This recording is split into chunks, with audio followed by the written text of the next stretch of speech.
Today we will start our biology class for 11C and the topic is animal kingdom and the phylum is Porifera. In Porifera, pore bearing animal. Porifera means pore bearing animal and this habitat is aquatic and sedentary, and this animal or this Porifera is mainly of cellular level of organization. Cellular level of organization means animal consists of different cells and all the cells having different functions. They have no system but having a perfect function of a specific function of cells. That's why this animal is called a cellular level of organization.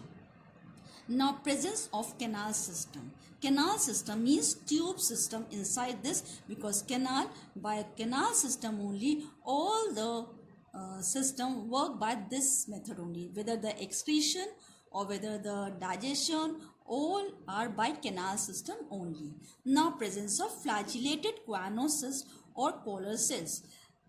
The wall is consist of choanocysts or the collar cells, and all the cells have a specific function as a defense mechanism, as for the entangling of the prey and all other.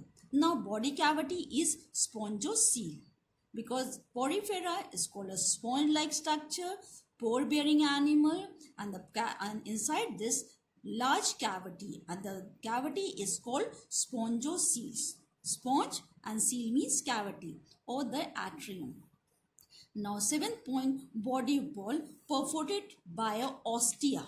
See this small pores, this is called ostia. Okay, and this area is called osculum, or this opening is called osculum. This is ostia help in incurrent pore. Water enter through this ostia and through canal system, or then goes to the spongocoel or the cavity and then pass through this osculum. That's why ostia is called incurrent pore and osculum is called act as an excurrent pore. Now, body is covered by a spicules or spongy fibers, or mainly the skeleton system is consist of calcareous and a siliceous spicules. Means spicules, these spicules are consist of calcareous. Now, next topic is phylum Platyhelminthes. Now, Platyhelminthes, this flat worm. Now, general features, that is free living, aquatic, both freshwater and marine, mostly parasitic in nature.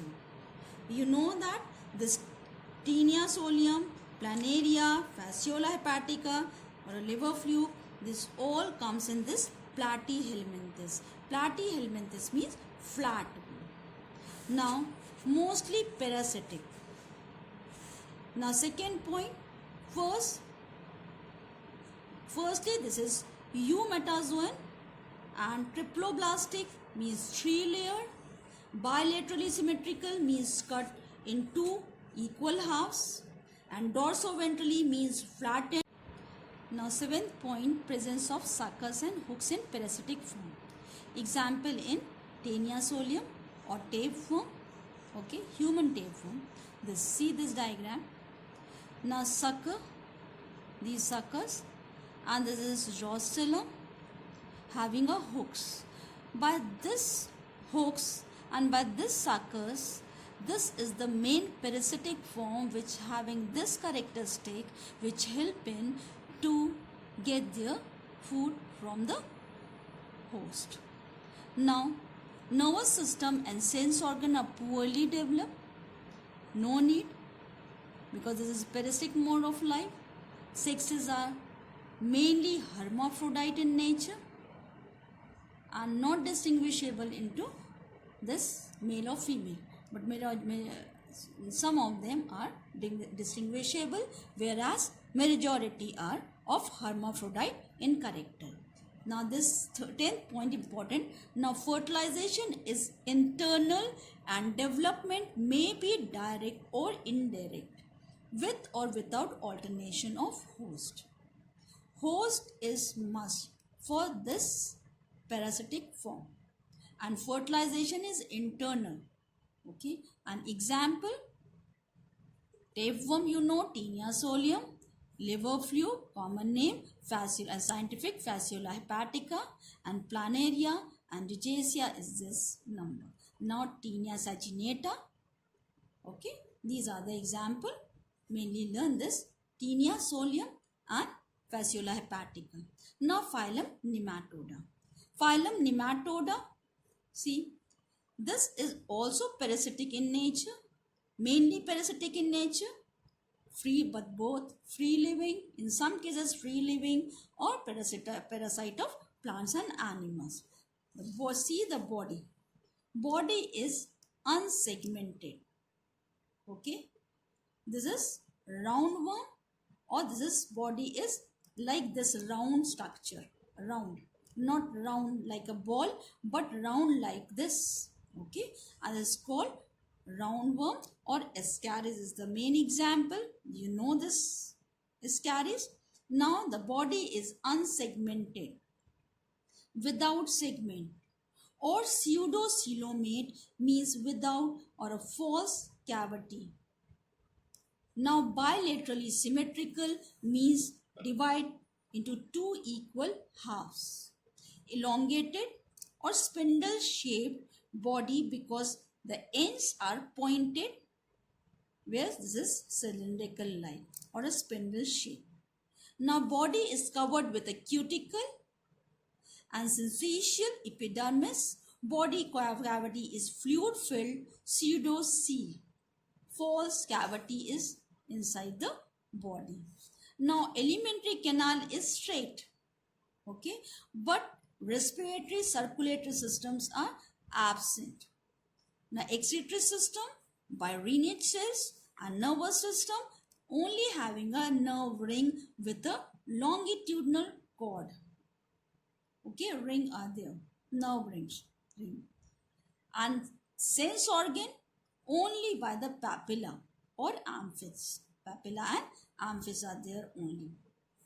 Now sexes are usually separate, or sexual dimorphism means di means two and morphology is of two types. Means sexually male and female are different in features. See, male is end point is curved, whereas female is straight. And see, in female, near cloacal aperture, pineal CT is there, whereas in female, straight tail and NS is here. And see, this female gonopore is there, whereas in male, no gonopore. Female, male having pineal CT, no pineal CT. Cloacal is here, whereas anus is here in the female. And see the straight structure and this curved tail.